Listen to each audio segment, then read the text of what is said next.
Bismillahirrahmanirrahim. Assalamualaikum warahmatullahi wabarakatuh. Bagaimana kabarnya hari ini anak-anak kelas 5? Bu Nisa berharap kalian semua dalam keadaan sehat dan juga selalu dalam perlindungan Allah Subhanahu wa taala. Alhamdulillah, Bu Nisa bersyukur hari ini Allah masih memberikan kesehatan kepada Bu Nisa dan juga kesempatan sehingga Bu Nisa bisa membuat video pembelajaran ini untuk kalian belajar di rumah. Alhamdulillah, Bu Nisa bersyukur hari ini Allah masih membangunkan Bu Nisa dari tidur sehingga Bu Nisa bisa beraktivitas, kemudian memperbaiki apa yang Bu Nisa lewatkan di hari-hari kemarin.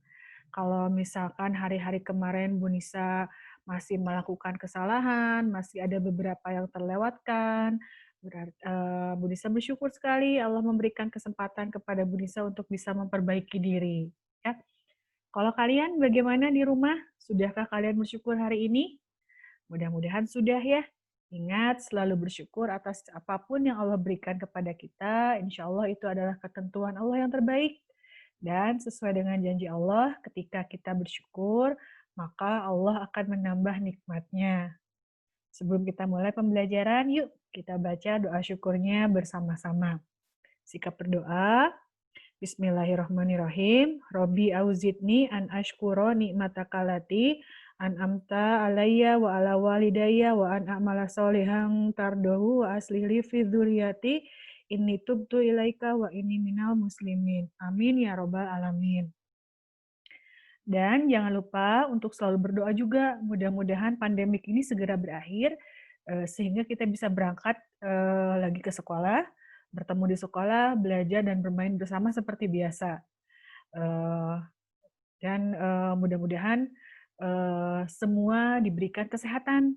Kalian yang ada di rumah, ayah dan bunda, bapak dan ibu guru di Darul Fikri, semua keluarga besar Darul Fikri, mudah-mudahan semuanya selalu diberikan kesehatan dan juga perlindungan oleh Allah Subhanahu wa taala. Amin ya robbal alamin. Anak-anak, hari ini kita akan belajar bersyukur Allah telah memberikan kita telinga. Telinga yang bisa berfungsi dengan baik untuk mendengar. Ya, seperti yang Bu Nisa selalu katakan, ketika kita diberikan sesuatu, maka bentuk bersyukurnya adalah dengan mengucapkan alhamdulillah, dengan mengucapkan terima kasih. Selain itu, merawat dan menggunakan pemberian Allah tersebut dengan baik dan menggunakannya untuk hal yang bermanfaat, bernilai ibadah. Nah, contoh nih telinga. Telinga kan fungsinya untuk mendengar. Nah, salah satu bentuk bersyukurnya adalah ketika telinga kita mendengar azan, apa yang harus kita lakukan? Nah, azan itu panggilan apa sih? Azan itu panggilan untuk melaksanakan ibadah sholat. Nah, ketika telinga kita sudah mendengar azan, apa yang harus kita lakukan? Segera sholat. Kalian saat ini lebih banyak beraktivitas di rumah. Tentu saja tidak ada alasan untuk menunda-nunda sholat. Tidak ada alasan sibuk, tidak ada alasan sedang asik nonton TV, tidak ada alasan sedang asik bermain game sehingga menunda sholat. Ketika mendengar adzan, yuk ambil wudhu, kemudian sholat. Ya, itulah fungsinya telinga untuk mendengar, mendengarkan sesuatu yang baik. Nah, adzan itu adalah panggilan sholat. Segera laksanakan. Insya Allah kalian pasti bisa. Kemudian karakternya, kita akan belajar karakter amanah. Nah, amanah dalam hal apa nih? Amanah dalam hal memanfaatkan secara optimal nikmat Allah, potensi yang ada pada diri kita. Kita telah diberikan tangan yang bisa berfungsi dengan baik, membantu kita mengerjakan pekerjaan, mata yang bisa melihat, mulut yang bisa berbicara, telinga yang bisa mendengar. Ya, itu semua adalah potensi-potensi nikmat Allah yang telah Allah berikan kepada kita. Kemudahan dalam menggunakan media sosial pun adalah nikmat dari Allah. Kalian punya laptop, kalian punya HP untuk membantu kalian belajar online. Nah, itu adalah nikmat dari Allah. Yuk, optimalkan dengan cara bersungguh-sungguh ketika belajar. Jangan sampai nikmat itu menjadi sia-sia. Jangan sampai kita menjadi manusia yang tidak bersyukur, menyia-nyiakan pemberian Allah. Nauzubillah min dzalik. Ya, ingat, siap untuk amanah memanfaatkan secara optimal nikmat Allah dengan cara belajar bersungguh-sungguh dan mengerjakan tugas bersungguh-sungguh. Insya Allah pasti bisa, ya. Kemudian materi kita hari ini adalah mengenai membuat kesimpulan dalam sebuah teks. Kemarin kita sudah belajar apa itu paragraf, apa itu kalimat utama, dan apa itu gagasan pokok. Nah, sekarang kita akan belajar bagaimana membuat kesimpulan. Kesimpulan dalam sebuah paragraf atau kesimpulan dalam sebuah teks yang kita telah baca. Nah, bagaimana kita bisa membuat kesimpulan? Yang pertama adalah baca teks tersebut dengan seksama. Baca ceritanya dengan seksama. Seksama itu apa sih? Seksama itu teliti, bersungguh-sungguh, dengan baik dan benar. Pahami isi teksnya, pahami isi ceritanya. Itu seksama. Kemudian setelah membaca dengan seksama, apalagi memahami topik, memahami ini cerita itu tentang apa sih? Ini tuh paragraf itu tentang apa sih? Nah, kemudian setelah itu cari ide pokoknya.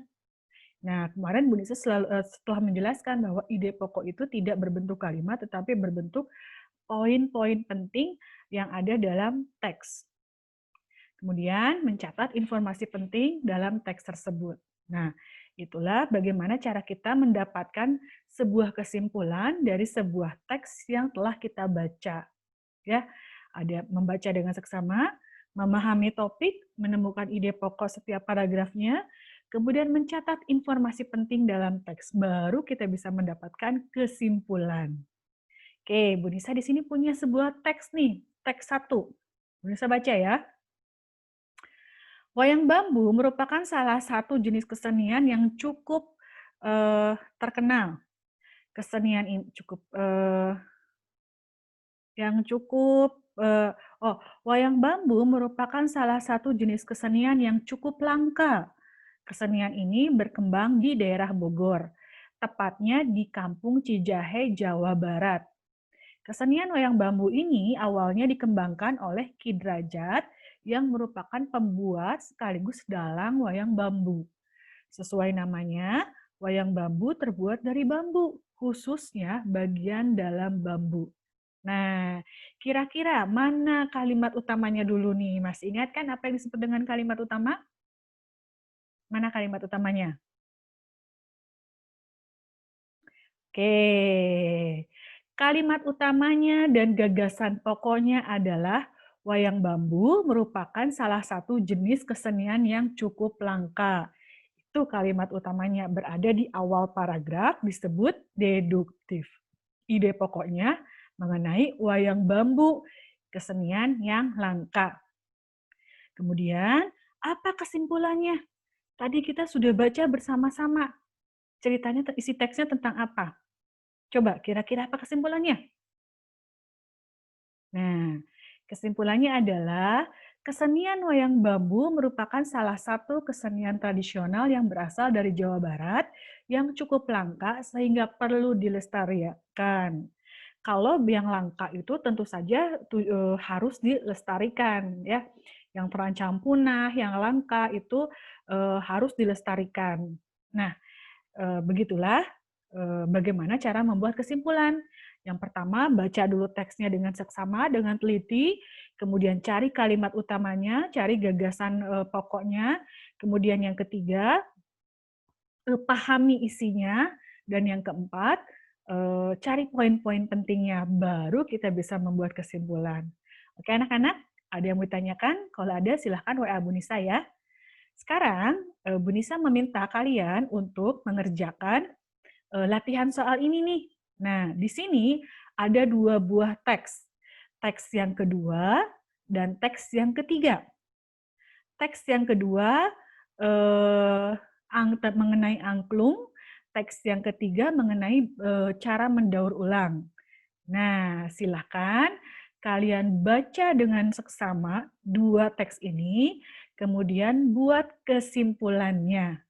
Oke, Bu Nisa sudah menyiapkan link Google Form. Silakan kalian buka link Google Form berikut ini, nanti insya Allah di Classroom pun akan Bu Nisa cantumkan linknya. Dan di Classroom pun Bu Nisa akan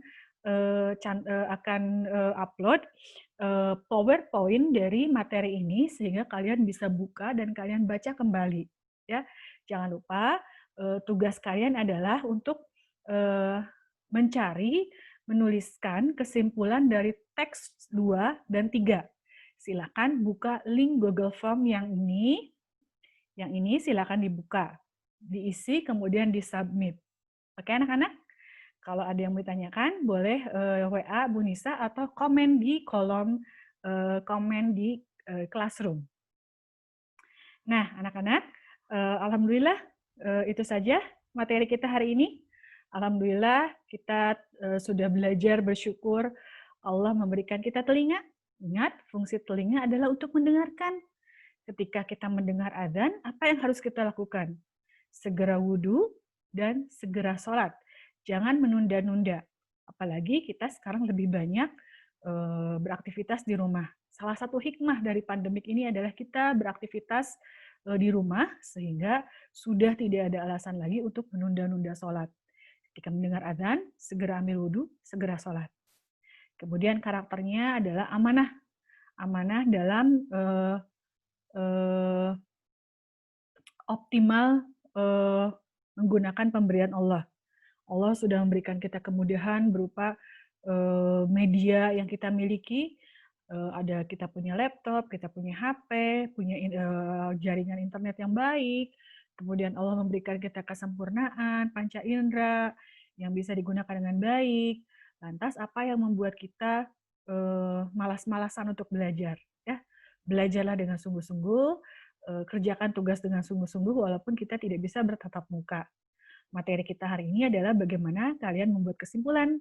Ingat, untuk membuat kesimpulan yang baik, kita harus betul-betul membaca teks dengan seksama, mengerti teks tersebut, dan menemukan kalimat utama dan ide pokoknya. Baru kita bisa membuat kesimpulan.